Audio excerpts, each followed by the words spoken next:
Hi guys, current affairs फंडा में आप सभी का स्वागत है। मैं हूं आपके साथ अभिषेक शर्मा। देखिए, आप सभी जानते हैं, जो भी एस्पिरेंट्स हमारे डेली करंट अफेयर्स देखते हैं, कि हम डेली करंट अफेयर्स की क्लास में डेली मिनिमम 2 इंग्लिश के वर्ड्स और उनका मीनिंग जानते हैं। तो जो भी इंग्लिश न्यूज़पेपर हैं जैसे द हिंदू, इकोनॉमिक टाइम्स और मिंट, तो इन सभी से हम इंग्लिश के शब्द लेते हैं मिनिमम 2 और उनका मीनिंग आपको डेली बताते हैं। तो इसी तरह के जो वर्ड्स हमने जनवरी के महीने में लर्न किए हैं, जो उनको समझा है, तो वो सभी शब्द का कंपाइलेशन हम इस वीडियो सेशन में देखने वाले हैं। साथ ही गाइस, इस सेशन को शुरू करने से पहले आप सभी को बताना चाहूँगा, यदि आप हमारी daily current affairs PDF, weekly PDF और मंथली पीडीएफ चाहते हैं तो इस वीडियो के फर्स्ट कमेंट में या फिर डिस्क्रिप्शन में दिए गए लिंक पर क्लिक करके पा सकते हैं। साथ ही आप प्ले स्टोर से करंट अफेयर्स फंडा ऐप को भी इंस्टॉल कर लीजिए। तो देखिए, Sitharaman concludes parleys for union budgets. Parleys बोलते हैं इसको, पार्लीज फॉर यूनियन बजट। इसका मतलब क्या है?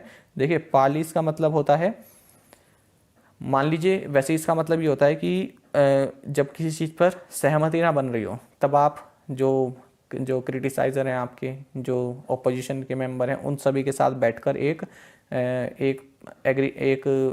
पारस्परिक एक वो बनाते हैं कि हाँ, एक किसी कंक्लूजन पर निकलते हैं, बातचीत होती है।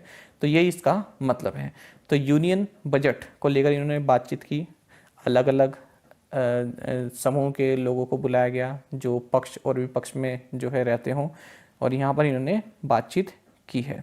उसके बाद ये किसी कंक्लूजन पर पहुँचे होंगे कि हाँ, इस तरह से होना चाहिए। तो इसको बोलते हैं पार्लीज। जनरली तब होता है जब कोई बात जो है फंस गई हो, ठीक है, जहाँ पर एग्री नहीं हो पा रहे, कंसर्न नहीं बन पा रही हो, वहाँ पर इस तरह का टर्म यूज़ होता है।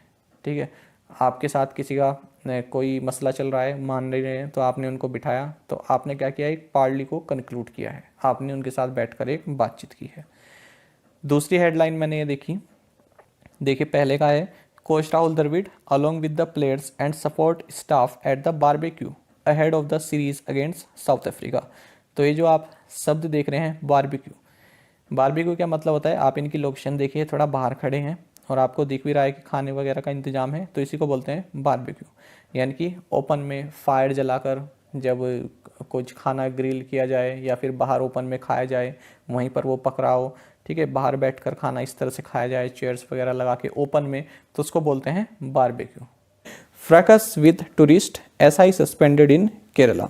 फ्रैकस का मतलब होता है एक नॉइजी क्वेरल हो जाना, तीखी नोकझोंक हो जाना, है ना, बहस हो जाना। तो देखिए, यहाँ पर कोई टूरिस्ट रहा है, उसके साथ पुलिस की जो है थोड़ी सी तीखी नोकझोंक हो गई, तो नोकझोंक को बोला जाएगा फ्रैकस। ये इंपॉर्टेंट शब्द है, आपके लिए याद रखिएगा। ठीक है, आपके स्पोकन इंग्लिश में भी काम आ सकता है। तो फ्रैकस हो गया उसके साथ, और जिसकी वजह से उस एसआई को सस्पेंड कर दिया, क्योंकि उसका बिहेवियर अच्छा नहीं था। लोगों ने वीडियो देखी और जो है उसको सस्पेंड कर दिया गया है। तो हमारा शब्द क्या है आज का? फ्रैकस। दूसरा शब्द देख लेते हैं। देखिए, president PM mount stampede deaths. आप सभी जानते हैं, माता वैष्णो देवी के मंदिर में जो है स्टैम्पेड हुआ। स्टैम्पेड का मतलब क्या होता है? भगदड़। कई लोग मर गए इस भगदड़ में। स्टैम्पेड मतलब भगदड़। ये तो काफ़ी शब्द आप सभी ने सुना होगा और काफ़ी इंपॉर्टेंट है, पूछ ले जाता है। इसी के पहले आया है मौन। मौन का मतलब विलाप करना, ठीक है, मतलब कि अपनी संवेदना व्यक्त करना, दुखी होना। यहाँ पर आप देखेंगे, PMO announces x gratia of ₹2 lakh for किन।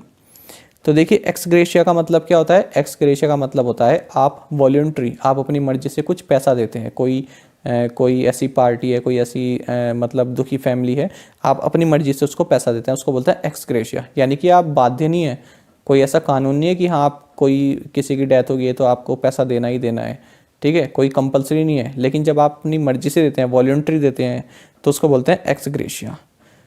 और 2 लाख रुपए दे किसको? किन के लिए, यानी कि जो लोग मरे हैं, उनके जो बच्चे हैं या बीवी हैं, उनको किन बोलते हैं, उनको दिए हैं। ठीक है, तो एक ही आर्टिकल में देखिए कितने सारे इंग्लिश के शब्द आपको जानने के लिए मिले हैं। ठीक है, तो इसी तरह आप फॉलो करते रहिए, कई सारी चीज़ें आपको जानने के लिए मिलती रहेंगी। रिजिक, देखिए, मार्केट डेटा एडवाइजरी पैनल। तो REJIG, रिजिक का मतलब होता है बदलाव करना, रीअरेंज करना, ठीक है, रीऑर्गेनाइज करना। तो जो मार्केट डेटा एडवाइजरी पैनल जो इसने बनाया हुआ था उसको रिजिक किया, उसमें कुछ बदलाव किए हैं। तो रिजिक का मतलब आप जान गए होंगे। देखिए ऐसे जब हेडिंग पढ़ते हैं तब तो हम अपने आप अनुमान लगा लेते हैं कि ये शब्द है, लेकिन मान लीजिए कहीं आपको बताना पड़ जाए सिनोनिम, एंटोनिम या फिर कुछ आपके पैराग्राफ में इस तरह से आ जाए, आपको नहीं अंदाजा हो रहा हो, है ना, तब दिक्कत आ जाती है। ऐसे तो सिंपल पता चल जा रहा है हमको कि हाँ रिजिक का मतलब क्या हो सकता है, एक अनुमान हम लगा ले रहे हैं।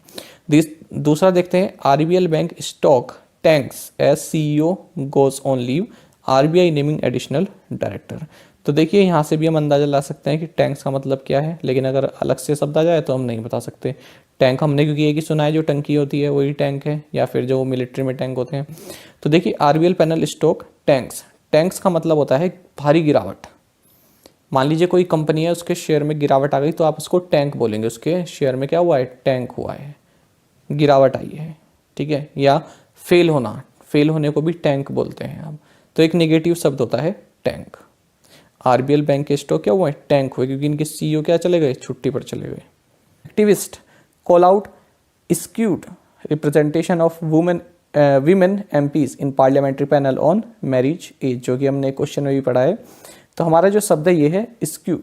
स्क्यूड का मतलब होता है बायस्ड, यानी कि एक तरह से आपको लगे कि हाँ कुछ खामी है, कुछ पक्षपात यहाँ पर किया गया है, ठीक है, कुछ खामी आप कह सकते हैं या पक्षपात आप इसको कह सकते हैं। तो देखिए क्या मतलब है, जैसे कि मैंने आपको क्वेश्चन में भी बताया कि पार्लियामेंट्री पैनल जो है, जो मैरिज की जो मैरिज एज 18 से 21 करने वाला जो पैनल नियुक्त किया गया है, उसमें केवल एक ही महिला सदस्य है। तो इसमें बोला है कि जो एक्टिविस्ट है उन्होंने कहा है कि स्क्यूड रिप्रेजेंटेशन, यानी बायस्ड है, आपने एक पक्षपात किया है, केवल एक ही महिला उसमें रखी है पैनल में, ठीक है, तो इसको बोलते हैं स्क्यूड। बाकी अगर आप और भी एग्जांपल देखने चाहें, यहाँ पर देख सकते हैं, नॉट एग्जैक्ट और correct because it has been affected by something और all the facts are not known. जैसे आप यहाँ देख सकते हैं, skewed information is worse than no information at all, यानी कि स्क्यूड इन्फॉर्मेशन यानी एक तरह से बायस्ड इन्फॉर्मेशन, केवल एक ही पहलू ऐसी कोई दिखा रहा हो, इस तरह की इन्फॉर्मेशन जो है सही नहीं होती है, काफ़ी वर्स होती है। इसके अच्छा है कि आपके पास कोई इन्फॉर्मेशन ही ना हो। या फिर आप यहाँ पर देख सकते हैं, विशिष्ट स्थान समूह आदि के प्रति पक्षपातपूर्ण, the policies are skewed towards the interest of big industry, ठीक है। तो जो पॉलिसीज़ हैं ये बिग इंडस्ट्रीज़ हैं उनके खिलाफ पक्षपातपूर्ण है। तो काफ़ी महत्वपूर्ण शब्द है, याद रखिएगा। अगला शब्द हमारा देख लेते हैं, government to tweak subsidy policy to promote local production of P&K fertiliser. तो हमारा शब्द है ट्वीक। ट्वीक का मतलब होता है किसी चीज़ में सुधार करना। मान लीजिए आपने टाइम टेबल बनाया, वो सही से चल नहीं पा रहा है, तो आप उसको ट्वीक करते हैं। ट्वीक मतलब उसमें सुधार करते हैं। तो गवर्नमेंट ने जो सब्सिडी पॉलिसी बनाई है ना, उसको ट्वीक कर रही है, मतलब उसमें कुछ सुधार करना चाह रही है, ठीक है, तो उसको बोलते हैं ट्वीक, सुधार करना। Fire ravages South African parliament. तो देखिए इस तरह से तो आप अंदाज़ा लगा ही लेते हैं, जैसे हेडलाइन लिखी है, लेकिन अगर ये शब्द आपका अलग से आ जाए कि इसका मतलब बताइए, तो थोड़ा टफ पड़ जाएगा। यहाँ पर तो आप अपने आप अनुमान लगा लेंगे कि फायर लगी है साउथ अफ्रीकन पार्लियामेंट में, तो इसका मतलब क्या हो सकता है, ठीक है। लेकिन अगर अलग से सिंपल वर्ड आपको दे दिया जाए कि रेवेज का मतलब बताइए, तो थोड़ा टफ पड़ जाएगा जिसने नहीं पढ़ा हो। तो रेवेज का मतलब होता है पूरी तरह से डिस्ट्रॉय कर देना, ठीक है, गंभीर हानि पहुंचा देना। तो यहाँ पर फायर लगी साउथ अफ्रीकन पार्लियामेंट में, उन्होंने कई बुरी तरह से यहाँ को डिस्ट्रॉय कर दिया है, इस बिल्डिंग को, ठीक है। तो हमारा आज का शब्द ये रहा, रेवेज। दूसरा है, over 2700 flights grounded, US airports witness chaos. ये शब्द आपने कई बार सुना होगा, तो इसको चाओस नहीं बोलते, इसको बोलते हैं केओस। तो आज का शब्द है हमारा दूसरा, केओस। तो केओस का मतलब होता है अव्यवस्था, जहाँ पर कोई व्यवस्था ही ना हो। बहुत प्यारा शब्द है, कहीं पर भी आप जो है इसको यूज़ कर सकते हैं। आप कहीं घूमने गए, वहाँ पर आपने देखा कि लोग जो हैं ऐसे ही घूम रहे हैं, ना किसी ने मास्क लगाया हुआ है, ठीक है, कोई सुविधा ही नहीं है, तो आप बोल सकते हैं, जनरल शब्द है, आप बोल सकते हैं यार हम वहाँ पर गए, बहुत केओस था वहाँ पर, ठीक है। जैसे हाल ही में वैष्णो देवी माता के मंदिर में जो भगदड़ मची, आप कह सकते हैं वहाँ पर अचानक से केओस हो गई, यानी कि एक अव्यवस्था यहाँ पर हो गई, जिसके कारण इतने लोग जो है वहाँ पर उनकी मृत्यु हो गई। देखिए इन शब्द का आपको बहुत फ़ायदा मिलेगा। मैं आपको बताता हूँ, आप केवल 2 महीने इनको डेली फॉलो कीजिए, उसके बाद आप न्यूज़पेपर उठाइएगा और आपको जो है ये सब वर्ड उनमें मिलेंगे, क्योंकि ये वर्ड ना रिपीट होते रहते हैं न्यूज़पेपर में। कुछ ऐसे शब्द हैं ये रिपीट ही होते रहते हैं, क्योंकि ये आधार हैं न्यूज़पेपर में, जो पूरी न्यूज़ यूज होती है उसके आधार हैं ये शब्द, जो हमने 1 जनवरी से स्टार्ट किया है। तो मैं आपको कहूँगा जैसे जैसा मैं बोलता हूँ आप केवल उसी को नोट करते जाएं। एक अलग से कॉपी बना सकते हैं या A4 शीट पर आप अलग से जिन्होंने नहीं लिखे हैं 1 जनवरी से आप लिखते रहिए और 2 महीने बाद दे देता हूँ। मैं आपसे 2 महीने बाद ही पूछूंगा कि अब आप न्यूज़पेपर पढ़िए और मुझको बताइए कि क्या आपको वे शब्द जो आपने पिछले 2 महीनों में पढ़े आपको हेल्पफुल रहे या नहीं रहे। ठीक है, ये मेरी आपसे गारंटी है क्योंकि मैं भी इसी तरह से सीखा हूँ। तो देखिए ये 2 वर्ड हैं, इनको नोट कर लीजिएगा। आपको इसमें नहीं जाना है कि इंग्लिश में क्या कहेंगे इसको, सिनोनिम एंटोनिम। हम जनरल बस एक बेसिक चीज़ें देख रहे हैं कि अगर हम कल को कहीं पर पढ़ते हैं इन शब्द को या एग्जाम में आ जाते हैं तो हमको पता हो कि क्या मतलब होता है इनका। तो केवल सिंपल आप लोग को लिखना है रेवेज का मतलब क्या था, या फिर आप अपने हिसाब से दोबारा से गूगल कर सकते हैं, शब्द आपको मेरे द्वारा प्रोवाइड कराए जा रहे हैं। तो पहला है हमारा man who ड्यूप्ड passengers at airports held. देखिए कोई व्यक्ति है जिसने पैसेंजर्स को एयरपोर्ट पर जो है ठगा है या उनको लूटा है। ड्यूप का मतलब होता है ठगना या फिर लूटना या फिर चीट करना। ठीक है, आपने कोई झूठा बहाना बनाया और आपने चीट कर लिया। जैसे यहाँ पर कोई पैसेंजर था तो वो कह सकता है कि मैं बहुत गरीब हूँ, मुझको पैसे की ज़रूरत है, मुझे टिकट्स लेने हैं, मेरा वॉलेट खो गया है। तो उस तरह से उसने लोगों से पैसे ले लिए। इसका मतलब क्या, उसने चीट किया, उसने ठगा है, उसको बोलते हैं dupe. COVID can't impede our development says PM. प्रधानमंत्री नरेंद्र मोदी का कहना है कि कोविड जो है हमारी जो देश की प्रोग्रेस है उसको इम्पीड नहीं कर सकता, यानी कि उसमें अवरोध उत्पन्न नहीं कर सकता। तो इम्पीड का मतलब क्या हुआ, कोई काम है जो कि प्रोग्रेस कर रहा है, जो कि चल रहा है और उसमें बाधा पहुंचाना, उसको बोलते हैं इम्पीड। ठीक है, तो इम्पीड का मतलब आप समझ गए होंगे, ऑब्स्ट्रक्ट लाना, ऑब्स्ट्रक्शंस लाना उसमें बीच में। ठीक है, रुकावटें लाना। तो इन्होंने कहा है प्रधानमंत्री ने कि कोविड जो है हमारे डेवलपमेंट में कोई बाधा नहीं ला सकता या उसको रोक नहीं सकता।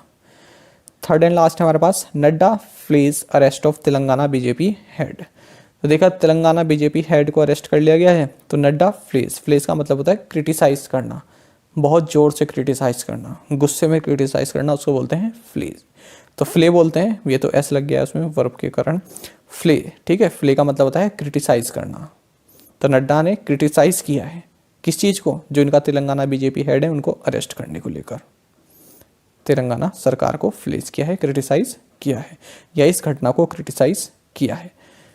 आई होप ये तीनों ही शब्द क्लियर होंगे। देखिए आप इनको नोट करते रहिए। Biden warns of US peril from Trump's dagger at democracy. तो आज का जो हमारा शब्द है ये है पेरिल। पेरिल का मतलब होता है संकट। समझेंगे इस पूरी लाइन का मतलब क्या हुआ। देखिए पेरिल का मतलब है गंभीर खतरा या फिर संकट।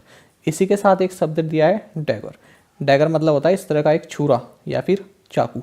अब समझेंगे क्या मतलब हुआ। देखिए इस बाइडेन का कहना ये है, आप जानते हैं कि पिछले साल 1 साल हो गया है उस चीज़ को, जब डोनाल्ड ट्रंप का जो वो राष्ट्रपति चुनाव संबंधित कुछ चल रहा था, तो उस वक्त कैपिटल हिल पर इनके समर्थक चढ़ गए थे, धावा बोल दिया था, है ना। तो एक काला दिन था बिल्कुल। तो उसी को यहाँ पर 1 साल होने पर बाइडेन उसी को याद कर रहे हैं और कह रहे हैं कि डेमोक्रेसी, जो यूएस की जो डेमोक्रेसी है उस पर छुरा घोंपा है ट्रंप ने, और जो वो छुरा घोंपा है वो यूएस के लिए एक संकट वाली बात है।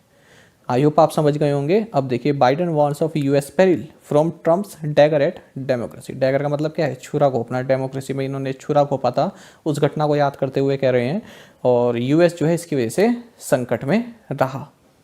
यहाँ पर भी आगे देख सकते हैं, दूसरा उदाहरण अगर देखें तो आप अच्छे समझ जाएंगे। A lack of trained nurses is putting patients' lives in peril. यानी कि जो ट्रेंड नर्सेज होती हैं, ट्रेंड नर्सेस की कमी होने के कारण जो मरीज हैं उनकी जो ज़िंदगी है वो संकट में है। दूसरा वर्ड देखते हैं, India ramps up road bridge work to counter China. तो हमारा शब्द है रैम्प अप। रैम्प अप का मतलब होता है किसी चीज़ में बढ़ोतरी करना, इंक्रीज करना उस चीज़ को। तो इंडिया ने यहाँ पर चाइना को, जो देखिए चाइना भी उधर से अपना कंस्ट्रक्शन बना रहा है जैसा कि रिपोर्ट्स आती हैं, तो उसको काउंटर करने के लिए इंडिया ने भी रोड और ब्रिज बनाना रैंप अप कर दिया है, इतनी उसको तेज कर दिया है, बढ़ा दिया है उसको। यहाँ पर भी आप एक एग्जांपल से समझ सकते हैं, ramp up health facilities centre tells Delhi amid COVID surge.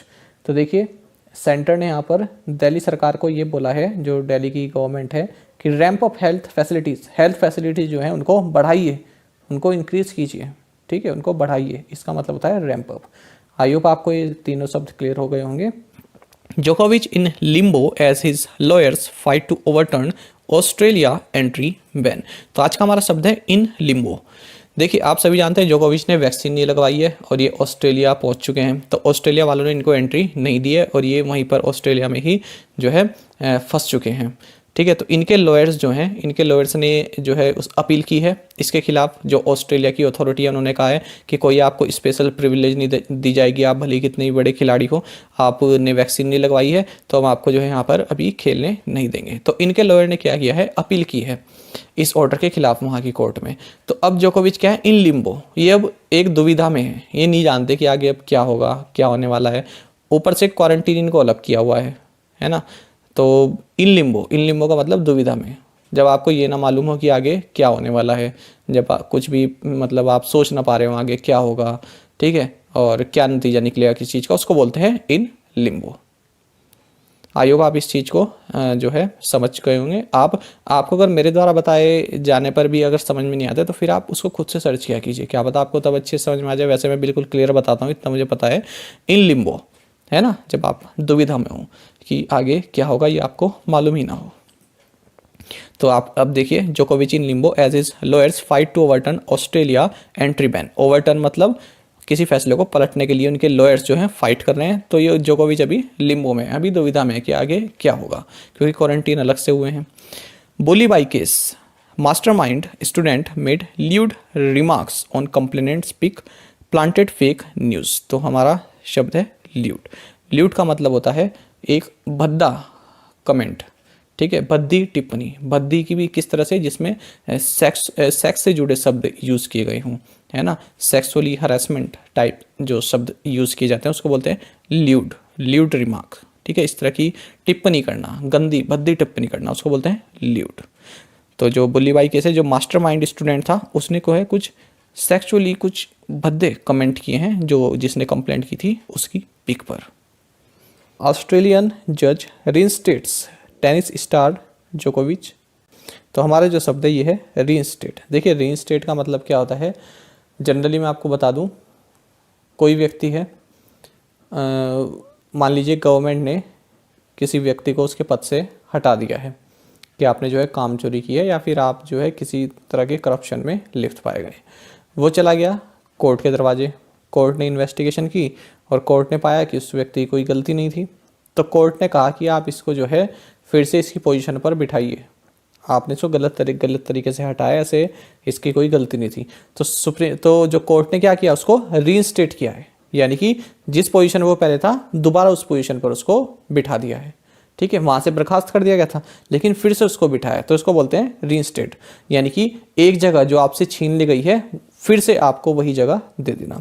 तो यहाँ पर बात हो रही है वीज़ा की। तो देखिए वीज़ा भी एक तरह का आपका जो है, एक तरह का आप ये काफ़ी इंपॉर्टेंट डॉक्यूमेंट है, कैंसिल भी हो जाता है ना। तो जोकोविच के वीज़ा की जो मैंने आपको बताया था, ऑस्ट्रेलियन गवर्नमेंट के साथ जो चल रहा था इनका, इन्होंने वैक्सीन नहीं लगाई है, तो ऑस्ट्रेलियन गवर्नमेंट ने क्या किया था, वीज़ा इनका ये कह दिया था कि आपका वैलिड नहीं है क्योंकि आप जो है वैक्सीनेटेड नहीं है। तो ऑस्ट्रेलिया के जज ने इनके वीज़ा को रीइंस्टेट किया है, यानी कि उसको फिर से अप्रूव कर दिया है कि वो बिल्कुल सही है, वैलिड है। इसको बोलते हैं रीइंस्टेट। ज़्यादातर ये सब तभी उपयोग होता है जब आप किसी व्यक्ति को हटा दिया है उसकी पोजीशन से और फिर से उसको उसी पोजीशन पर नियुक्त कर देते हैं, उसको बोलते हैं रीइंस्टेट। RE जुड़ गया ना, मतलब पुनः। यहाँ से भी आप देख सकते हैं, to give back a job और position that was taken from somebody, किसी को उसके पूर्व पद या नौकरी पर वापस लेना। He was cleared of the charge of theft and reinstated as head of security. तो जो भी उस पर चोरी का जो चार्ज लगा हुआ था उससे वो जो है बिल्कुल क्लियर हो गया था, है ना, और उसको दोबारा से हेड ऑफ सिक्योरिटी बना दिया, रीइंस्टेट किया गया।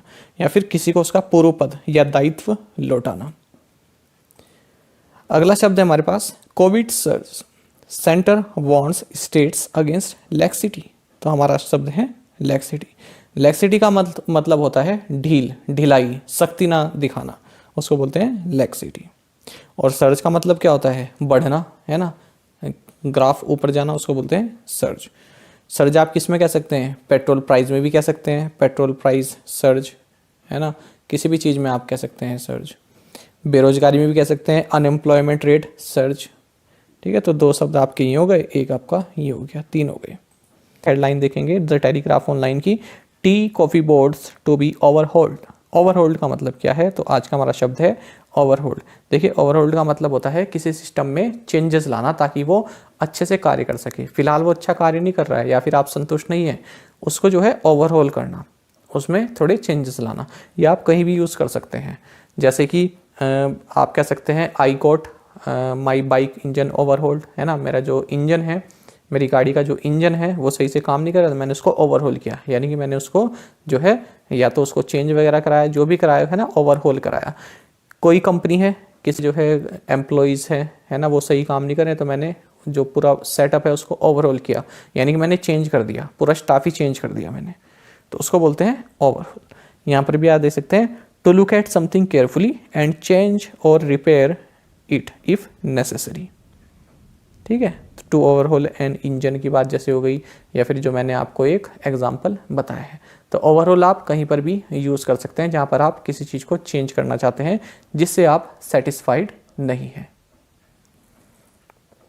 दूसरा देखेंगे पार्टी फ्यूरोरी डिपेंड्स फॉर बोरिस। देखिए जो ये शब्द है, आज का हमारा शब्द है ये फ्यूरोरी।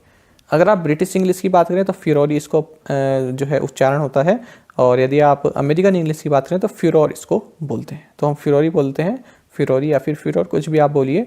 तो हमारा ये शब्द है पार्टी फ्यूरोरी डिपेंड्स फॉर बोरिस। तो बोरिस जॉनसन है, आप सभी जानते हैं। तो देखिए पार्टी में जो है इनके प्रति थोड़ा गुस्सा आ रहा है, या फिर ऐसे लोग ज़्यादा हो गए हैं जो कि इनके काम से सेटिस्फाई नहीं है, तो उसको बोलते हैं फ्यूरोरी।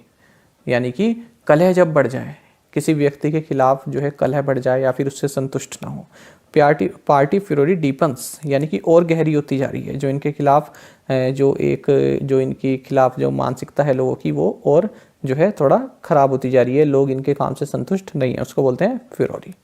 जैसे हम यहाँ पर देखें, ग्रेट एंगर और excitement expressed towards something bye a number of people.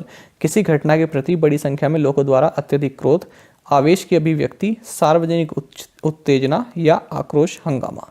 अब देखिए his recent article on domestic violence caused a furore. तो डोमेस्टिक वायलेंस के टॉपिक पर उसने जो हाल ही में एक आर्टिकल लिखा है, उसके कारण काफ़ी फ्यूरोरी हुई है, यानी कि लोगों में काफ़ी गुस्सा देखने के लिए मिला है ना। तो देखिए कितना प्यारा शब्द है। कई बार ऐसे आप कह सकते हैं किसी राजनेता ने कोई कमेंट किया है, उसके कारण उसी की पार्टी में जो है फ्यूरोरी हुआ है, यानी कि एक गुस्सा है लोगों में। At least 21 stranded snow tourist die at Pakistan hill station. तो हमारा शब्द है स्ट्रैंडेड। देखिए अभी हेडलाइन में स्टैंडर्ड लिखा हुआ ना, तो आप अपने आप अनुमान लगा सकते हैं इसका मतलब क्या है। लेकिन अगर ये आपको अलग से दिख जाएगा ना शब्द स्टैंडर्ड का मतलब क्या है, तो आप नहीं बता पाएंगे, है ना। तो इस तरह से हमें देखना है। स्टैंडर्ड का मतलब होता है फंसे हुए, है ना। तो देखिए यहाँ पर दोबारा देखेंगे, इसकी डेफिनेशन देखेंगे, unable to leave somewhere because of a problem such as not having any transport और मनी।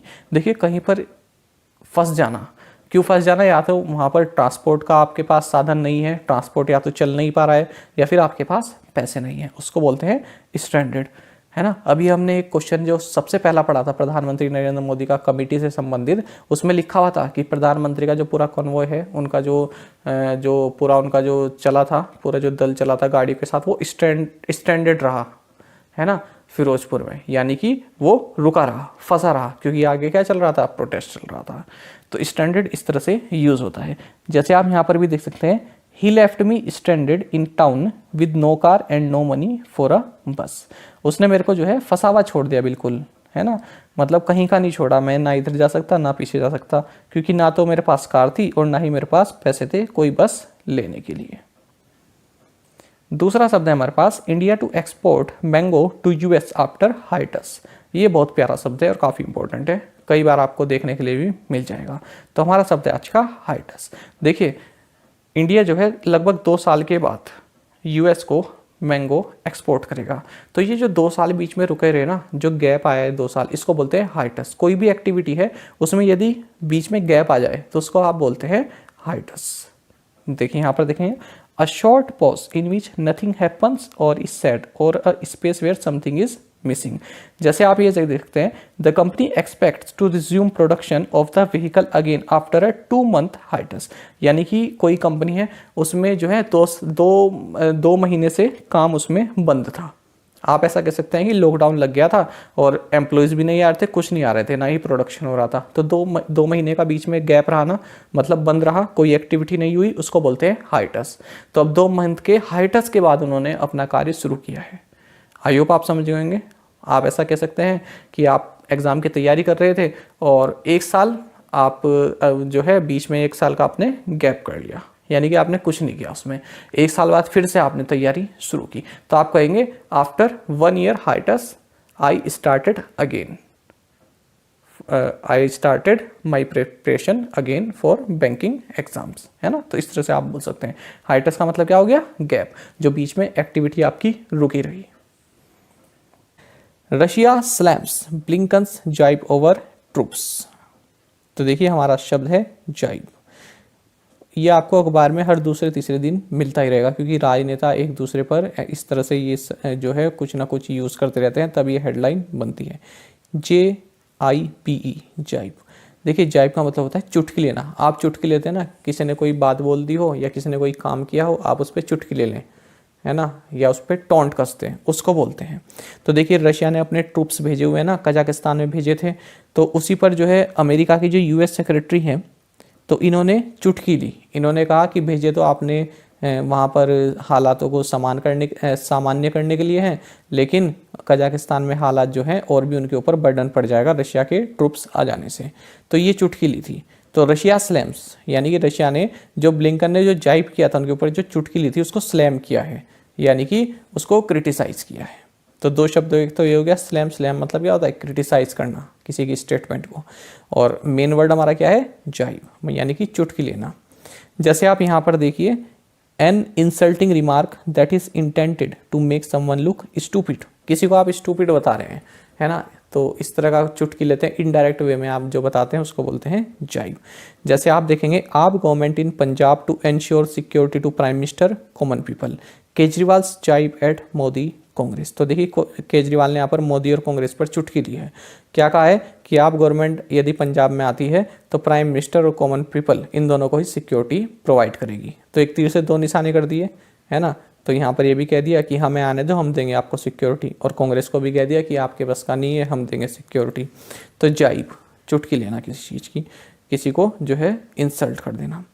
यहाँ पर देखिए, prime minister Modi jibe at Samajwadi Party, red caps are red alert for UP. तो आप जानते हैं समाजवादी पार्टी रेड कैप्स पहनती है, लाल रंग की। तो प्रधानमंत्री नरेंद्र मोदी यहाँ पर समाजवादी पार्टी पर जाइब किया है, चुटकी ली है कि आपकी जो रेड कैप है ना, ये यूपी के लिए रेड अलर्ट है। दूसरा देखते हैं हम नेक्स्ट हमारा, in blow to BJP ahead of polls senior minister quits UP government. तो हमारा शब्द है ब्लो। देखिए ब्लो का मतलब होता है जो फिस्ट बनाकर आप मुक्का मारते हैं ना, उसको बोलते हैं, एक मुक्का मारना, उसको बोलते हैं ब्लो। तो देखिए यहाँ पर बीजेपी को एक मुक्का लगा है, एक धक्का लगा है, एक ऐसा सरप्राइज मिला है जो कि अनप्लीजेंट है, जो कि सुखद नहीं है। तो ब्लो का मतलब क्या हुआ? एक ऐसा सरप्राइज अचानक से मिल जाना जो कि अनप्लीजेंट हो, बिल्कुल भी अच्छा नहीं हो, एक धक्का लगना। जैसे आप यहाँ पर देखेंगे, blow to South Africa's women's cricket team as captain Van Niekerk ruled out of world cup. तो देखिए साउथ अफ्रीका की वुमेन क्रिकेट टीम को एक झटका लगा है, एक धक्का लगा है, एक ब्लो लगा है ना, क्योंकि उनकी जो कैप्टन है वो वर्ल्ड कप से रूल आउट हो चुकी है। ऐसे ही आप यहाँ पर देख सकते हैं, Ashes 2021-22 big blow for England as Bairstow and Buttler fitness in doubt ahead of Hobart Test. तो देखिए बटलर और बेस्टो, इनकी जो है फिटनेस पर सवाल हैं, तो क्या पता ये ना खेल पाएँ, इसलिए इंग्लैंड को एक बिग ब्लो लगा है, एक धक्का लगा है। तो आई होप आप समझ गए होंगे हमारे क्या क्या शब्द रहे। स्लैम्स हमने पढ़ लिया, जाइब पढ़ लिया और ब्लो पढ़ लिया। Kazakh president fires salvo at predecessor. देखिए तो हमारा शब्द क्या है? साल्वो, और दूसरा है प्रेडिसेसर। अब देखिए कजाक प्रेसिडेंट ने फायर्स साल्वो। देखिए साल्वो का मतलब होता है, आप मान लीजिए किसी युद्ध में आपने आपने जो है साल्वो फायर किया, इसका मतलब है आपके पास जो बम गोला बारूद है वो आपने छोड़ा है, ठीक है, मिसाइल से, टैंकों से, जहाँ से भी छोड़ा है उसको बोलते हैं साल्वो। तो यहाँ पर देखिए, यहाँ पर बात हो रही है Kazakh president fire salvo at predecessor. Predecessor का मतलब क्या होता है, आपसे पहले जो उस पद पर रहे हैं। कजाक प्रेसिडेंट ने बात कही है अपने प्रीडिसेसर के लिए, यानी कि इनसे पहले जो प्रेसिडेंट रहे हैं उनके लिए। अगर यहाँ पर कजाक प्राइम मिनिस्टर होता तो यहाँ पर यानी कि उनसे पहले जो प्राइम मिनिस्टर रहे हैं उनके लिए बात कही है। तो कजाक प्रेसिडेंट ने अपने से पहले जो प्रेसिडेंट रहे हैं उन पर साल्वो फायर किया है, यानी कि उन पर जो है हमले किए हैं। किससे? बोलकर हमले किए हैं, यानी कि कुछ कटु शब्द बोले हैं, ठीक है, खूब क्रिटिसाइज किया है। तो उसको बोलते हैं फायर्स साल्वो। जो बहुत ही एंग्रीली बोला गया हो, पूरा मतलब काफ़ी तीखे शब्दों में बोला गया हो, उसको बोलते हैं फायर्स साल्वो। दूसरा है Credit Suisse chairman to be rebuked by board over COVID rule breach. तो हमारा शब्द है रिब्यूक। देखिए रिब्यूक का मतलब क्या होता है जान लेते हैं। To speak angrily to someone because you disapprove of what they have said और डन। तो देखिए यहाँ पर जो क्रेडिट स्विस के जो चेयरमैन हैं इनको रिब्यूक किया जाएगा जो इस कंपनी के बोर्ड है। क्यों? कोविड रूल ब्रीच के लिए। तो इन्होंने कोविड रूल कोई तोड़ा होगा, जो चेयरमैन है उसके लिए इनको रिब्यूक किया जाएगा। क्यों किया जाएगा? क्योंकि इन्होंने जो है ये कुछ रूल्स तोड़े हैं। तो जो बोर्ड है, इस कंपनी का जो बोर्ड है, वो इस चीज़ से सहमत नहीं है कि आपने इस तरह का काम क्यों किया है ना। इनको ये काम पसंद नहीं है, इसलिए इनको रिब्यूक किया जाएगा, यानी कि क्रिटिसाइज किया जाएगा, इनको डांटा जाएगा, इनसे जवाबदेही मांगी जाएगी। जैसे आप यहाँ पर देख सकते हैं, I was rebuked by my manager for being late होने के कारण मेरे मैनेजर ने मुझ पर गुस्सा हुआ, मुझको गुस्सा दिखाया, मुझको क्रिटिसाइज किया। The Justice Department publicly rebuked him over a leaked memorandum। तो कोई मेमोरेंडम है वो लीक हो गया, उसकी वजह से उस व्यक्ति को जस्टिस डिपार्टमेंट द्वारा रिब्यूक किया गया, यानी गुस्से से उसके साथ बोला गया, उसको डांटा गया। इसको बोलते हैं रिब्यूक। काफ़ी इंपॉर्टेंट वर्ड है, मिल जाएगा आपको एग्जाम्स में, आ जाता है, पूछ ले जाता है। CB यानी crime branch sleuth raid Dilip's house office. तो हमारा शब्द है आज का स्ल्यूथ। स्ल्यूथ का मतलब होता है जो आपके जासूस होते हैं, है ना, जो इन्वेस्टिगेशन करते हैं। तो क्राइम ब्रांच के जो स्ल्यूथ हैं, यानी कि जो इनके जासूस हैं, जो ऑफिसर हैं, इन्होंने दिलीप का हाउस रेड किया है ना, यानी कि छापामारी की है। तो स्ल्यूथ आप याद रखेंगे। दूसरा देखते हैं, international syndicate busted, fake currency notes seized.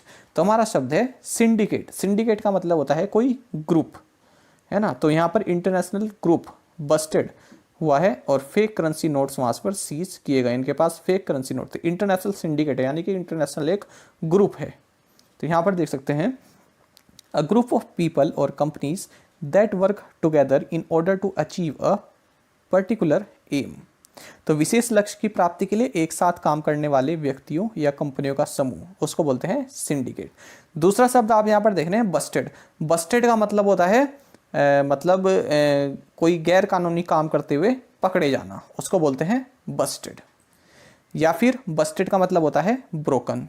तो दो तरह के अलग अलग मतलब होते हैं और अलग अलग तरह से यूज़ किया जाता है। बस्टेड तो एक हो गया यहाँ पर कि कोई पकड़ा गया, गैर कानूनी काम करते हुए पकड़ा गया। दूसरा है यहाँ पर बस्टेड मतलब broken. Here's how to get help with a busted phone. टूटे हुए फ़ोन हो गया। He carried on playing guitar despite a busted finger. टूटी हुई फिंगर होने के बावजूद भी वो गिटार बजाता रहा। तो एक शब्द ये हो गया ब्रोकन, बस्टेड का मतलब, और दूसरा हो गया गैर कानूनी काम करते हुए पकड़े जाना। तो इंटरनेशनल सिंडिकेट बस्टेड यानी इंटरनेशनल गिरोह ये पकड़ा गया।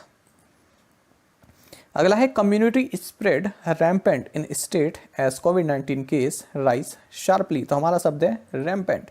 रैम्पेंट का मतलब होता है बुरी तरह से, अनियंत्रित रूप से फैल जाना, हर जगह फैल जाना।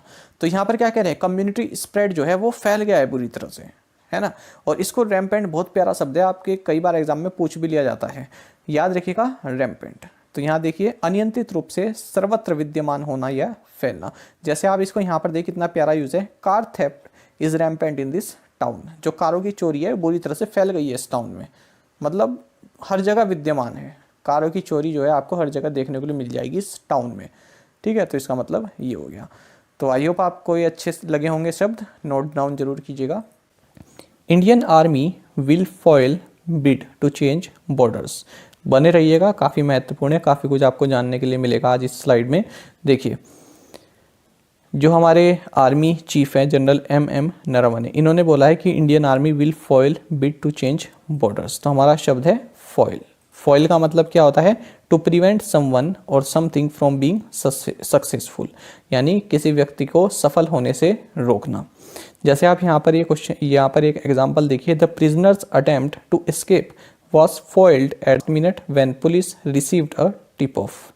तो जो प्रिजनर है उसका जो अटेम्प्ट रहा एस्केप करने का, यानी कि भागने का, उसको फॉइल कर दिया गया, यानी उसको रोक दिया गया। उसका जो अटेम्प्ट था जेल से भागने का, ठीक है, उसको सफल होने से जो है रोक दिया गया, यानी कि फॉइल कर दिया गया लास्ट मिनट में जब पुलिस को इस बारे में सूचना मिली। तो इस तरह से यहाँ पर है Indian army will foil bid to change borders. अब देखिए, मैं पूरा अभी आप इसका मतलब नहीं बताऊंगा। दूसरी चीज आप यहाँ पर देखिएगा, दूसरा शब्द है बिड। बिड का मतलब होता है प्रयास। तो क्या मतलब हो गया? इंडियन आर्मी ऐसे प्रयास को जो है फॉइल कर देगा, यानी कि असफल बना देगा, जिसके तहत बॉर्डर चेंज किया जा सके।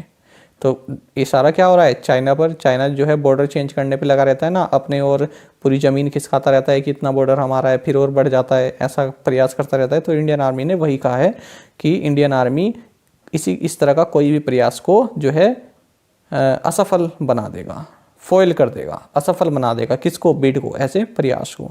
अब देखिए, जो बिड है ना, इसके कई सारे मतलब होते हैं, सबको देखेंगे एक बारी करके।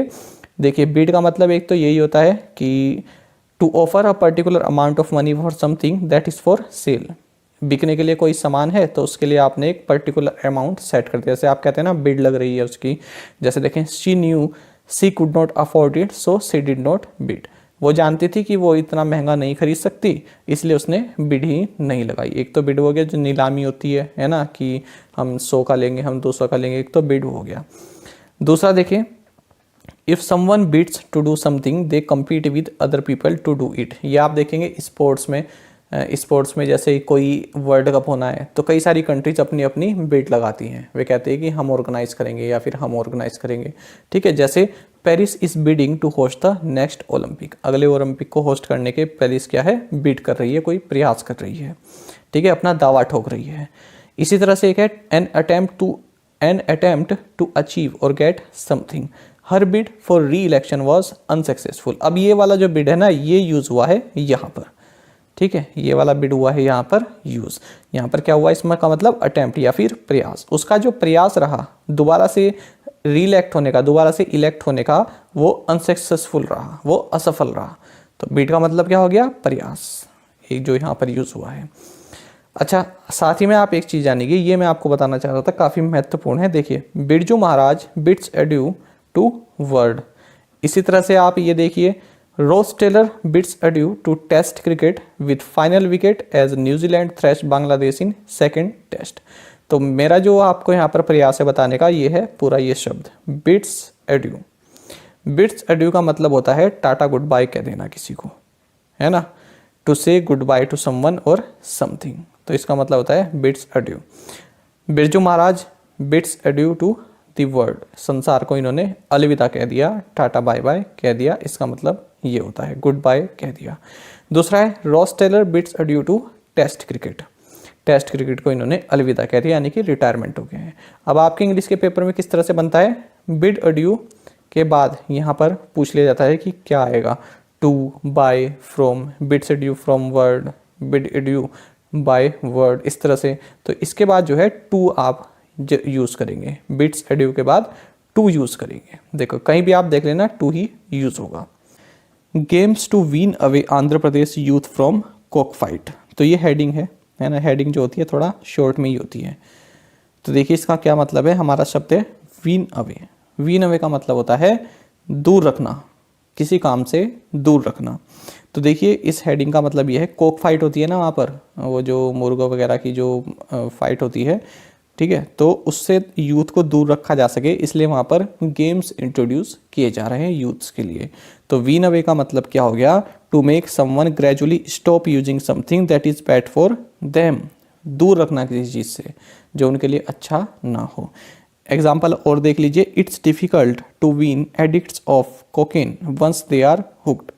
तो इसका मतलब क्या हुआ कि जो एडिक्ट्स हैं, जो जिनको एडिक्शन हो रखा है कोकेन का, तो उनको उससे दूर करना बहुत ही मुश्किल है एक बार यदि उनको इसकी लत लग जाए। दूसरा देखेंगे, the whole scheme is intended to wean people of welfare dependency. ठीक है, तो ये पूरी की पूरी जो स्कीम है ये किस लिए है?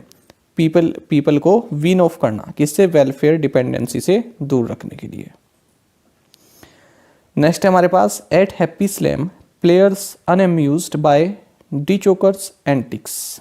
देखिए जो ये जोकोविच है ना, तो इनका आप सोशल मीडिया हैंडल्स भी देखेंगे तो खुद को ये इस नाम से जो है अपने आप को करते हैं, क्योंकि जब पहले आए थे ना, अब तो काफ़ी मैच्योर हो गए हैं।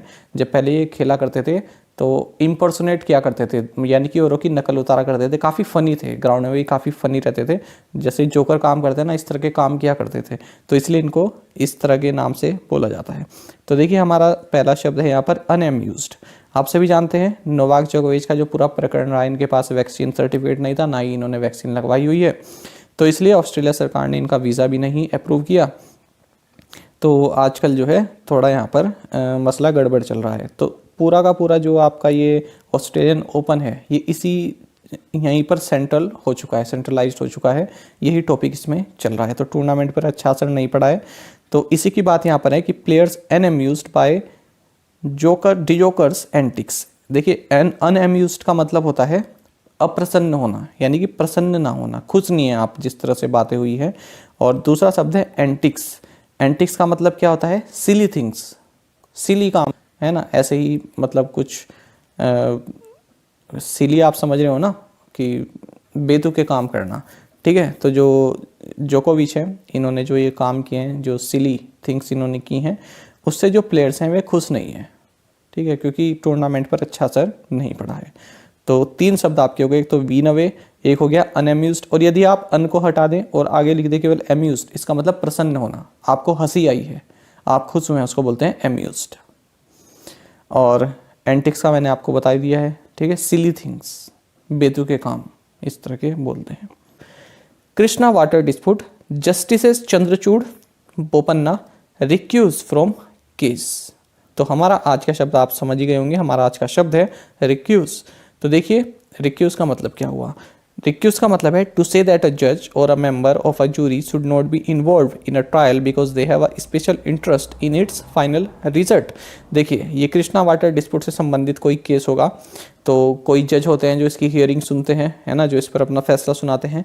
तो इसमें जो है चंद्रचूड़ और जस्टिस बोपन्ना, ये दोनों भी शामिल किए गए थे इस केस में, लेकिन अब इन्होंने अपने आप को अलग कर लिया इस केस से, तो उस अलग करने को बोलते हैं रिक्यूज। ज़्यादातर ये आपको केसेस में ही मिलेगा, जब कोई जज अपने आप को किसी चीज़ से अलग कर लेता है, किसी फैसले से या किसी केस से, उसको बोलते हैं रिक्यूज। तो रिक्यूज का मतलब क्या हुआ? खुद को अलग कर लेना। क्यों करता है? क्योंकि जो ये आपके जो जस्टिस होते हैं किसी ना किसी तरह से उस केस से संबंधित होते हैं, एक्सटर्नली किसी ना किसी चीज़ से उससे संबंधित है। मान लीजिए कि जो जस्टिस चंद्रचूड़ या जस्टिस बोपन्ना है, ठीक है, इनका कोई रिलेटिव है, ठीक है, जो कि इसमें किसी पद पर आसीन है। इस तरह से भी हो सकता है कि हम आपको फेवर की इस तरह से एक वो आ जाता है ना कि एक की पार्शलिटी आपने की है, आपका कोई जानने वाला इस डिस्प्यूट से संबंधित था तो आपने इसलिए इसके फेवर में फैसला सुना है ना। तो इस तरह से भी कई सारी चीज़ें हो जाती हैं। तो इसलिए ताकि उसकी जो निष्पक्षता बनी रहे फैसले की, तो इसलिए जो जज होते हैं वो अपने आप को अलग कर लेते हैं, किसी भी तरह यदि वो उससे लिंक हो तो अलग कर लेते हैं। आई होप आप इस बात को समझ गए होंगे। मान लीजिए किसी स्टेट का कोई केस है ना, और उस स्टेट का कोई विवाद चल रहा है, तो वो सुप्रीम कोर्ट में आ गया है, अब कोई जज के पास हो गया है। अब वो जज उस स्टेट की हाई कोर्ट के पहले चीफ जस्टिस भी रहे हों, है ना, उस हाई कोर्ट के जो है चीफ जस्टिस रहे हों, तो वो जज अपने आप को अलग कर लेते हैं कि मैं यहाँ का जो है चीफ जस्टिस रहा हूँ, तो मेरे पे कहीं ऐसा ना कोई कहे कि इसने जो है अपने स्टेट के बारे में जो है वो लगाया है, अपने स्टेट के पक्ष में इसने फैसला सुना है, या फिर वो उसी स्टेट का हो तब भी वो अपने आप को अलग कर लेता है ना। चलिए दूसरा देखते हैं। Women's body recovered after boat capsized in Bihar's West Champaran district. तो आप समझ गए हो हमारा जो शब्द है ये है कैप्साइज्ड। कैप्साइज्ड का मतलब क्या होता है? To turn over in water, तो पानी में पलट जाना। जब कोई नाव पानी में पलट जाती है, यात्रियों से भरी हो, कई सारे लोग हों उसमें, वो पलट जाए, उसको बोलते हैं कैप्साइज, जैसा कि आप ये सीन देख रहे हैं। तो ये शब्द तो आपको बहुत ज़्यादा बार मिलेगा देखने के लिए, है ना। अगर आपके पास मान लो ये हेडलाइन ना होती और केवल कैप्साइज आपसे पूछ लिया होता तो कई सारे एस्पिरेंट्स हैं जो नहीं बता पाते, है ना। लेकिन ये जब हेडलाइन मिल गई तो हमें ऐसा लगता है अरे ये तो सब हम जानते हैं, क्योंकि सीधा सीधा आंसर मिला कि वुमेन की बॉडी जो है रिकवर कर दी गई आफ्टर बोट कैप्साइज इन बिहार वेस्ट चंपारण डिस्ट्रिक्ट, है ना। बोट है तो यानी कि डूब गई होगी या पलट गई होगी, तो ऐसे समझा जा सकता है। लेकिन यदि आपको एक अलग से शब्द दे दिया जाए या पैराग्राफ में कुछ अलग सा दे दिया जाए, है ना, फिलर्स में, तो आपको ये समझना थोड़ा टफ हो जाएगा। तो दोनों शब्द काफ़ी इंपॉर्टेंट है और ज़रूर बताइएगा कमेंट बॉक्स में, आप पक्का उसको नोट कर रहे हैं ना, क्योंकि तभी इसको आगे चलाने का हमारा जो मकसद है वो सफल होगा यदि आप इनको शब्द को नोट कर रहे हैं। 1 जनवरी से हमने शुरुआत की थी और अब 20 जनवरी हो गई है ना। मेरे हिसाब से कम आपसे 20 से 25 शब्द आपके पास होने चाहिए जो अच्छे स्टैंडर्ड वर्ड हैं, जो आपको डेली न्यूज़पेपर में मिल जाएंगे। क्योंकि मैंने आपको कहा था कि 1.5 या 2 महीने बाद, है ना, मैं आपसे पूछूंगा कि अब आप न्यूज़पेपर पढ़ के देखिए और बताइए आपको ये शब्द मिले कि नहीं मिले। ये आपको मिलते रहेंगे, ये शब्द ही रोटेट होते रहते हैं न्यूज़पेपर में। तो इसको आप ज़रूर बताइएगा कमेंट बॉक्स में कि आप इनको नोट कर रहे हैं या नहीं कर रहे हैं। Biden says nation weary from Covid but US in a better place. तो हमारा शब्द है वियरी। वियरी का मतलब क्या होता है? वियरी का मतलब होता है बिल्कुल थके हुए, एग्जॉस्टेड, पूरी तरह से थक चुके हैं। जैसे आप यहाँ पर देखते हैं very tired specially after working hard for a long time. तो यहाँ पर जो अमेरिका के प्रेसिडेंट है जो बाइडेन, इनका कहना है कि हमारा जो देश है वो अब थक चुका है कोविड से, लेकिन हमारा जो देश है वो एक काफ़ी अच्छी पोजीशन पर है। तो वियरी का मतलब क्या हुआ? थक जाना, एग्जॉस्टेड हो जाना। जैसे आप एग्जांपल और देखें, I think he is a little weary after his long journey. वो अपनी लंबी यात्रा के बाद थोड़ा बहुत थका हुआ है। Here sit down and rest your weary legs. यहाँ पर आप बैठ जाओ और जो आपके थके हुए पैर हैं इनको थोड़ा रेस्ट दो। आई होप आप इस शब्द को समझ गए होंगे। नेक्स्ट है हमारे पास Modi bats for system sense discrimination. तो हमारा यहाँ पर शब्द है सेंस। अच्छा, बैट्स फॉर का मतलब होता है किसी चीज़ को फेवर करना, ठीक है। तो यहाँ पर देखिए सेंस का मतलब होता है विदाउट, के बिना। हिंदी में क्या बोलेंगे? के बिना। ये देखिए तो कितना प्यारा शब्द है सेंस, केवल इसको जोड़ के आप कह देते हैं विदाउट। जैसे आप यहाँ पर क्या कह रहे हैं, मोदी बैट्स फॉर सिस्टम, यानी मोदी जो है ऐसे सिस्टम को फेवर कर रहे हैं सेंस डिस्क्रिमिनेशन, जिसमें कोई डिस्क्रिमिनेशन ना हो। या फिर अगर हम इसको विदाउट से बनाएं, Modi bats for system without discrimination, ठीक है, जिसमें पक्षपात या डिस्क्रिमिनेशन वगैरह ना हो, है ना। तो सेंस का मतलब हो गया विदाउट। जैसे आप यहाँ पर देखिए, it's great to have a grown up meal in a restaurant sans kid. तो रेस्टोरेंट में बहुत अच्छा खाना खाना बहुत मज़ा आता है, किसके बिना? किड्स के बिना, sans किड्स। तो sans का मतलब हो गया विदाउट। बच्चों के बिना किसी रेस्टोरेंट में बढ़िया खाना खाने में बहुत ही मज़ा आता है, क्योंकि बच्चे परेशान वगैरह करते हैं ना, इसलिए। तो आई होप आप इसको समझ गए होंगे, बहुत प्यारा शब्द है ये। Imran Khan praises Russian president for emphatic statement against Islamophobia. तो हमारा आज का ये शब्द है इम्फेटिक। काफ़ी महत्वपूर्ण शब्द है और कई बार आपको देखने के लिए मिल जाता है पैराग्राफ्स वगैरह में जब आप एग्ज़ाम देते हैं। तो इम्फेटिक का मतलब होता है बहुत ज़ोरदार तरीके से, है ना, बिल्कुल भी किसी बात का कोई डाउट ना हो, बहुत ज़ोरदार से जब आप ज़ोरदार तरीके से जब आप अपनी कोई बात कहते हैं जिसमें दम हो, उसको बोलते हैं इम्फेटिक। तो यहाँ पर इमरान खान जो है पाकिस्तान के प्राइम मिनिस्टर, आप जानते हैं, तो उन्होंने रशियन प्रेसिडेंट व्लादिमीर पुतिन को प्रेज किया, यानी इनकी तारीफ की है। किस लिए? इस्लामोफोबिया, यानी कि जो इस्लाम से नफरत करते हैं उसके अगेंस्ट जो स्टेटमेंट इन्होंने दी है। कैसी स्टेटमेंट दी है? इम्फेटिक स्टेटमेंट दी है, यानी काफ़ी ज़ोरदार तरीके से इन्होंने इस बात पर जोर दिया है या इस बात को इन्होंने कहा है, काफ़ी स्ट्रॉन्ग वे में इन्होंने बोला है। अब जैसे आप देख सकते हैं यहाँ पर एक और यूज़ देखिए दूसरी तरह से, Poland reach the final of the championship yesterday with an emphatic 5-0 victory over Italy. तो पोलैंड जो है चैंपियनशिप के फाइनल में कल पहुंच गया, ठीक है, किसके साथ? इटली पर 5-0 की एम्फेटिक विक्ट्री के साथ। तो एम्फेटिक विक्ट्री क्या हुआ? जोरदार तरीके की, है ना, जो काफ़ी स्ट्रॉन्ग वे में हराया ना, क्योंकि 5-0 से हराया तो यानी बहुत खतरनाक तरह से खेले। तो ये इसका मतलब होता है। The minister has issued N emphatic rejection of the accusation. तो यहाँ पर कहा है जो मिनिस्टर है उस पर जो भी आरोप लगे थे उसको उसने रिजेक्ट कर दिया। किस तरह से? एम्फेटिक वे में, यानी कि बहुत ही स्ट्रांगली बहुत मजबूत पक्ष रखते हुए उसने अपने ऊपर सभी आरोपों को जो है नकार दिया। तो एम्फेटिक आप समझ गए होंगे। दूसरा देखते हैं, supreme court rejects plea seeking stringent censorship on Kangana. तो आज का हमारा ये दूसरा शब्द है। तो देखिए सुप्रीम कोर्ट ने रिजेक्ट कर दिया, नहीं मना कर दिया, प्ली कोई जो प्ली आती है, जो एप्लीकेशन टाइप आती है, सीकिंग जो कि ये चाह रही थी कि कंगना पर जो है सेंसरशिप होनी चाहिए, स्ट्रिंजेंट सेंसरशिप होनी चाहिए। सेंसरशिप मतलब अभिव्यक्ति जो होती है उस पर बैन लगना चाहिए। तो स्ट्रिंजेंट हमारा शब्द है, इसका मतलब होता है बहुत कठोर, यानी कि कंगना के बोलने पर सेंसरशिप लगनी चाहिए। कैसी? बहुत कठोर रूप से, कि वो जो आगे वो कोई भी इस तरह के धर्म से संबंधित कोई भी, जैसे इन्होंने सिख के बारे में कहा था, सिक्स के बारे में, तो इस तरह से कोई भी ये स्टेटमेंट ना दे पाएँ किसी भी प्लेटफॉर्म से, ट्विटर हो, इंस्टा हो, कहीं पर भी इस तरह की जो है ये बात ना कह पाएँ, इसलिए इन पे स्ट्रिंजेंट सेंसरशिप लगनी चाहिए, यानी कि काफ़ी बहुत कठोर। ठीक है, ये वेरी स्ट्रिक्ट इसका मतलब होता है। ये Republic Day tableaux rejected after due process. तो आज का हमारा जो शब्द है ये है ड्यू प्रोसेस। देखिए आप सभी जानते हैं सेंट्रल गवर्नमेंट ने 26 जनवरी के लिए जो झांकियाँ आती हैं स्टेट्स की, तो उनमें तमिलनाडु, वेस्ट बंगाल और केरल, इन तीनों की ही जो झांकियाँ हैं उनको रिजेक्ट कर दिया है।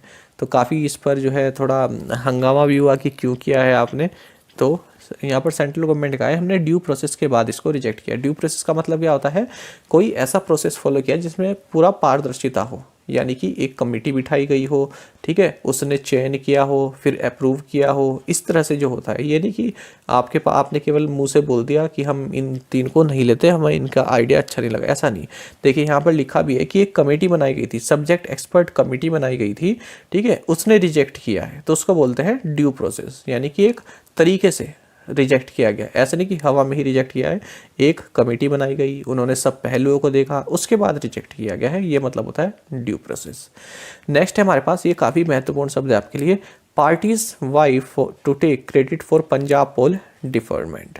देखिए हमारा शब्द है वाई, VIE।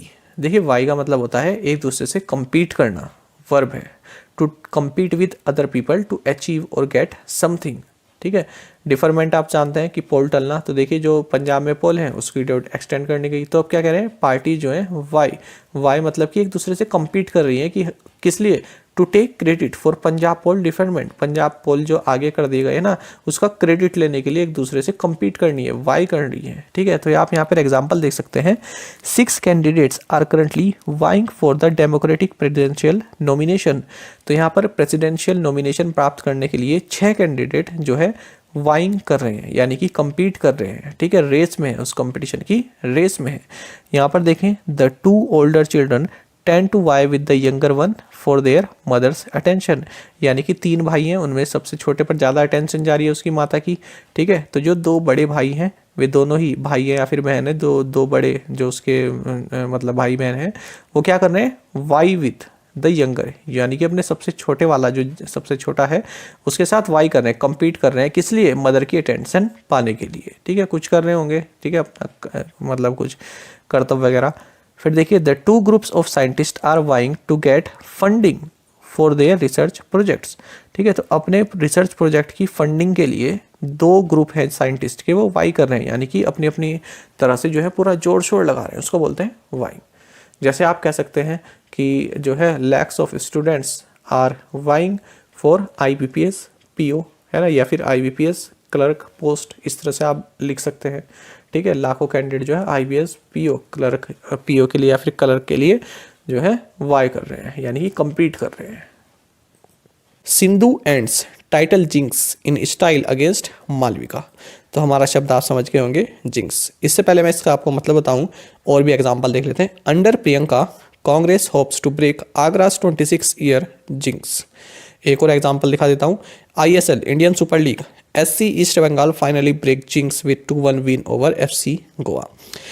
तो देखिए आपको न्यूज़पेपर में कई बार ये जिंक्स मिल जाएगा, लगभग रोज ही आता है किसी न किसी न्यूज़ से संबंधित। जिस जिंक्स का मतलब होता है कोई एक टोक्सी नहीं लग जाती है, कोई काम आपका हो ही नहीं रहा है, 2 साल से आप एक किसी चीज़ पर अटके हुए हैं, कि कोई चीज़ अचीव ही नहीं कर पा रहे हैं, उसको बोलते हैं जिंक्स।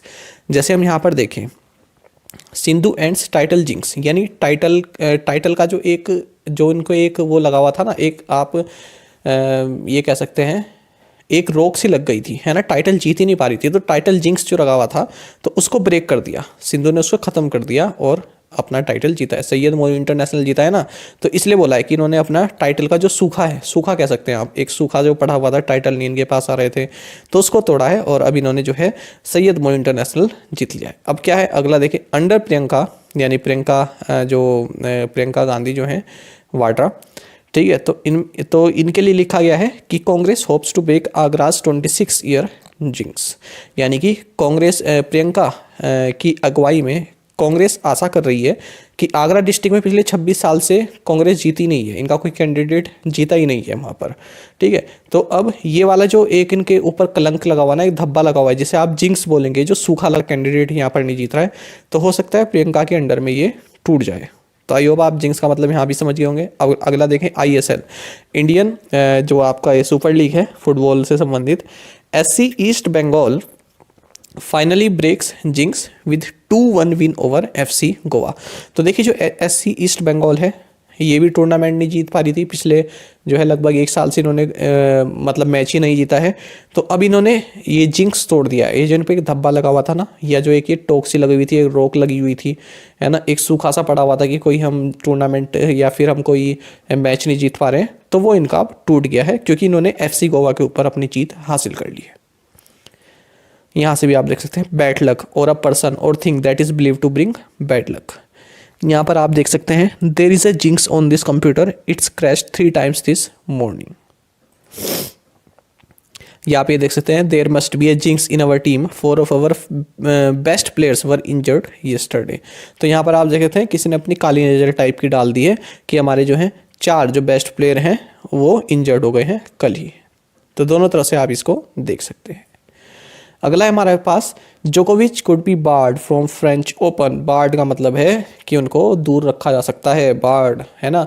बार देखे ना आपने, बार, किसी भी एक लोहे की रोड है उसको बार बोल देते हैं, है ना, मोटा सा पिलर है उसको बार बोल देते हैं। तो यदि आपके पास मान लीजिए आपके पास कोई डोर है, आपके पास एक दरवाजे की फ्रेम है, तो उसमें आप यदि आप कई सारे उसमें आप लकड़ियाँ लगा दें तो उसको बोल देंगे आप बार, है ना। तो यहीं पर उसका मतलब यहीं से लिया गया है कि जो ये जोकोविच है, इनको फ्रेंच ओपन से भी बाहर रखा जा सकता है, बाहर का दरवाज़ा दिखाया जा सकता है, क्योंकि ऑस्ट्रेलिया ओपन से तो बाहर हो गए हैं, ठीक है। तो यहाँ से भी इनके लिए दरवाजे बंद किए जा सकते हैं, इसको बोलते हैं बार। Germany vows to do all to guarantee Ukraine's security. देखिए आप जानते हैं, यदि आप इंटरनेशनल अफेयर्स पढ़ते हैं तो यूक्रेन की सीमा पर रशिया ने काफ़ी सारी फोर्स जो है जमा कर दी है, और इस तरह से लग रहा है जैसे यूक्रेन का कभी भी वो जो है उसमें घुस सकता है, उसका एक्सेशन कर सकता है। तो इसीलिए जो यूरोप की कंट्रीज़ हैं वे सभी यूक्रेन को अपना सपोर्ट दिखा रही हैं। तो आज का हमारा शब्द है वोव्स।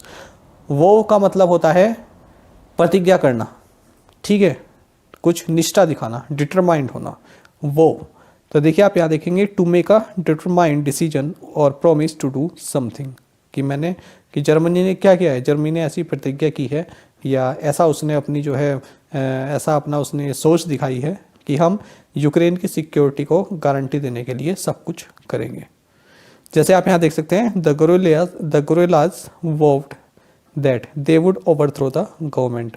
गोरिल्लाज क्या होते हैं, एक छोटा ग्रुप, आर्मी का एक छोटा ग्रुप, लेकिन वो आर्मी उस देश की ऑफिशियल आर्मी ना हो, किसी देश की ऑफिशियल आर्मी है उससे हटकर कोई किसी ने अपनी एक अलग ही आर्मी बना रखी है ना, जंगलों वगैरह में रहती हो, अनऑफिशियल, उसको बोलते हैं गोरिल्लास। यहाँ पर देखेंगे, after the awful meals we had last Christmas I vowed to do more of the cooking myself. तो लास्ट क्रिसमस पर मैंने बहुत ही बेकार खाना बनाया था, उसके बाद से आई वोव्ड, मैंने प्रतिज्ञा ली कि मैं जो है अब अपनी कुकिंग पर और ज़्यादा काम करूँगा या करूँगी। आगे देखते हैं, centre mulls panel to explore SC benefits for Muslim Christian Dalits.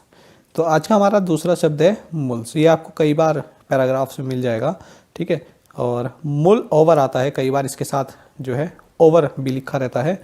तो आपको जानना चाहिए मुल का मतलब क्या है, थिंक अबाउट, किसी बारे में सोचना, किसी बारे में डिस्कस करना, ठीक है, किसी चीज़ पर प्रस्ताव लाने के बारे में सोचना।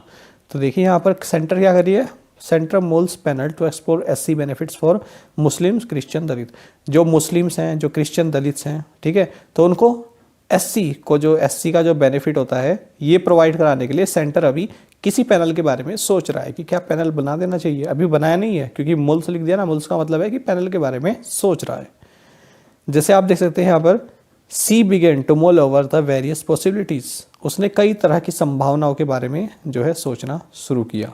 भारत में को founder Ashneer growers brash behaviour may make for good TV but not great leadership. तो देखिए हमारा जो आज का शब्द है आप समझ गए होंगे, हमारा है ब्रैश। ब्रैश का मतलब क्या होता है? बहुत प्यारा शब्द है। इसका मतलब ये होता है आप खूब कॉन्फिडेंट है अपने पर, अपनी कही गई बातों पर, लेकिन जो सामने वाला बात कह रहा है उसको आप बिल्कुल जो है छोटा बना देते हैं, कोई इज्जत ही नहीं करते, आप उसकी बातों को कोई रिस्पेक्ट नहीं देते, बिल्कुल तुच्छ बना देते हैं और अपने आप आपको पूरा कॉन्फिडेंट है कि जो आपने कहा है बिल्कुल सही कहा है, उसको बोलते हैं ब्रैश बिहेवियर। ठीक है, तो अपने पर कॉन्फिडेंस होना अच्छा है, अपनी बात पर कॉन्फिडेंस होना अच्छा है, लेकिन सामने वाले की अगर बात को रिस्पेक्ट नहीं देंगे उसको बोलते हैं ब्रैश बिहेवियर। जैसे आप यहाँ पर देख सकते हैं his lawyer was brash, arrogant and egocentric but he usually won his cases.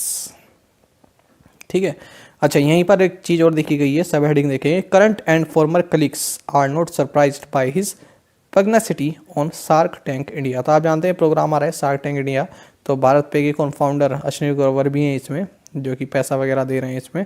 ठीक है, तो आप देख सकते हैं कि इनका बिहेवियर थोड़ा जो है थोड़ा वैसा है, ब्रैश बिहेवियर, जैसे कि मैंने आपको बताया। तो यहाँ पर क्या लिखा है? Current and former colleagues are not surprise by his pugnacity. तो पग्नासिटी का मतलब क्या होता है? हमारा दूसरा शब्द ये है, पग्नासिटी का मतलब है झगड़ालूपन या लड़ाकूपन या कलह प्रियता।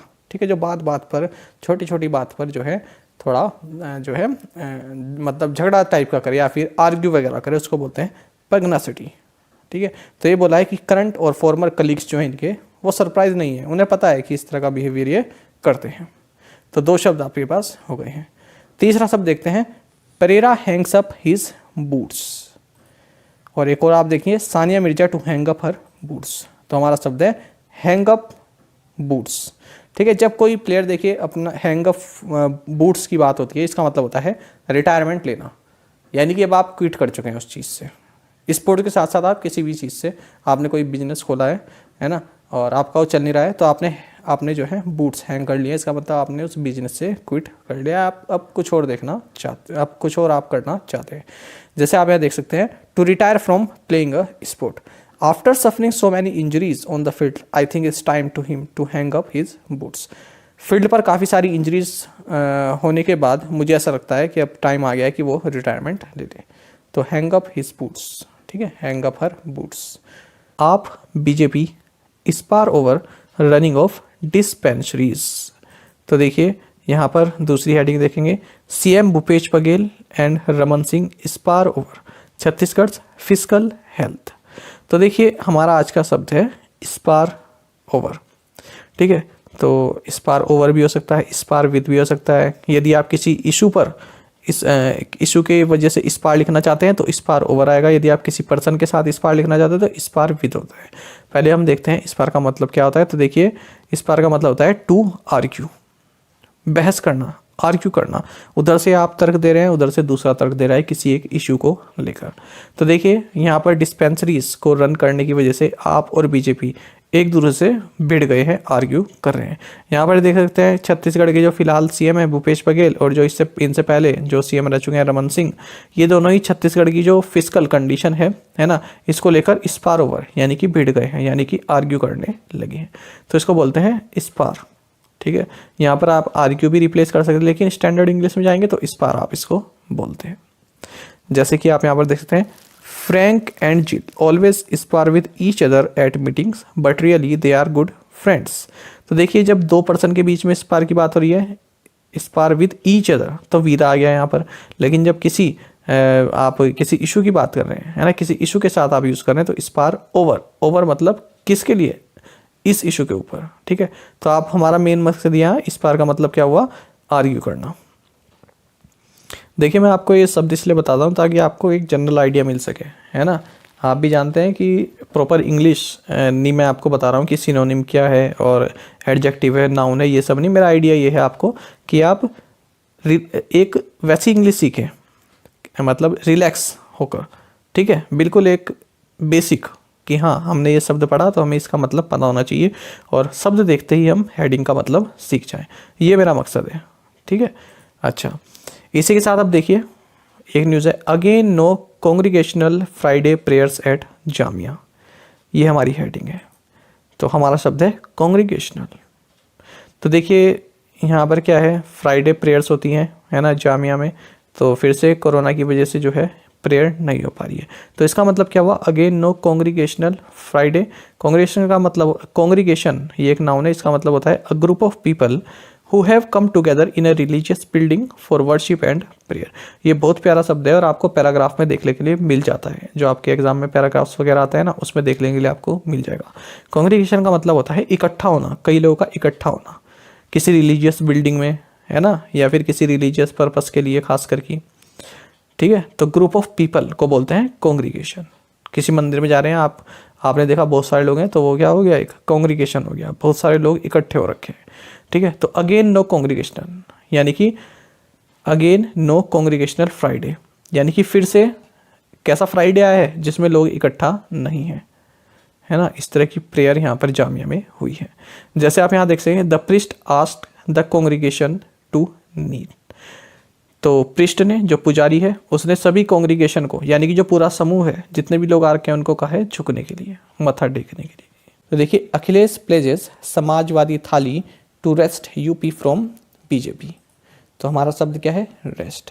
प्लेजेस आप सभी जानते हैं, एक तरह की प्रतिज्ञा करना, एक तरह की हुंकार भरना, है ना। तो देखिए अखिलेश यादव क्या कर रहे हैं, अखिलेश ने ये प्रतिज्ञा की हम समाजवादी थाली लाएंगे। तो समाजवादी थाली से क्या होगा, हम ऐसी थाली लाएंगे, समाजवादी थाली इतनी सस्ती, ठीक है, उससे हम क्या करेंगे, जो यूपी है, यूपी से बीजेपी से यूपी को जो है हम रेस्ट कर लेंगे। रेस्ट का मतलब क्या होता है, ये आप देखिएगा दूसरे, to take away by force, ठीक है। To wrest a knife from a child, जैसे कोई बच्चा है उससे नाइफ हमने फोर्सफुली छीन लिया। तो यही अखिलेश ने ये कहा है कि हम समाजवादी थाली ला रहे हैं और इस थाली से लोग इतने प्रभावित होंगे कि हम बीजेपी से जो है यूपी को छीन लेंगे। बीजेपी का राज है ना यहाँ पर अभी, मतलब राज क्या, मतलब चीफ मिनिस्टर है यहाँ के, ठीक है। तो राज तो जनता का होता है। तो देखिए बीजेपी से हम जो है इसको छीन लेंगे, रेस्ट कर लेंगे। तो ये इसका मतलब है। तो आप इस प्यारे से शब्द को कहीं पर भी जो है पिरो सकते हैं, काफ़ी प्यारा शब्द है, ठीक है। कभी भी छीनने की बात होगी तो आप इस रेस्ट शब्द को जरूर यूज कीजिएगा। अगला शब्द देखें, WHO। Covid risk still high, no country out of woods yet. तो WHO ने कहा है कि कोविड रिस्क अभी भी काफ़ी हाई है, कोई भी कंट्री येट अभी तक आउट ऑफ वुड्स नहीं है। तो आउट ऑफ वुड हमारा शब्द है। आउट ऑफ वुड्स का मतलब होता है to no longer be in a danger or difficulty, ठीक है। तो आउट ऑफ वुड्स का मतलब होता है कि खतरे से बाहर, लेकिन शुरू में यहाँ पर क्या लगा दिया है, नो कंट्री, यानी कि कोई भी कंट्री खतरे से बाहर अब तक नहीं है, ठीक है। तो कोविड रिस्क अभी भी काफ़ी हाई है और कोई भी कंट्री भी खतरे से बाहर नहीं है, यानी कि आउट ऑफ वुड्स नहीं है। SSC के प्रीवियस ईयर पेपर उठाकर देखोगे तो 2-3 बार आप देख लोगे आउट ऑफ वुड्स जो है रिपीट किया है SSC ने। जो किरण की बुक आती है ना, उसमें देखना कई बार आपको आउट ऑफ वुड्स मिल जाएगा। तो ये सब आपके, अगर आप डेली न्यूज़पेपर पढ़ते हैं या फिर जो मैं आपको बता रहा हूँ इनसे कवर करते हैं तो आपकी इंग्लिश काफ़ी अच्छी हो जाएगी। इसलिए मैं आपको कहता हूँ कि आप इनको नोट डाउन करते रहा कीजिए। तो देखिए, बी आउट ऑफ वुड्स का मतलब होता है to no longer be in danger or difficulty, यानी कि आप डेंजर या डिफिकल्टी में नहीं है, इसका मतलब होता है आउट ऑफ द वुड्स। जैसे आप यहाँ पर देखेंगे, the project has been given funding for another year but it's not out of the woods yet.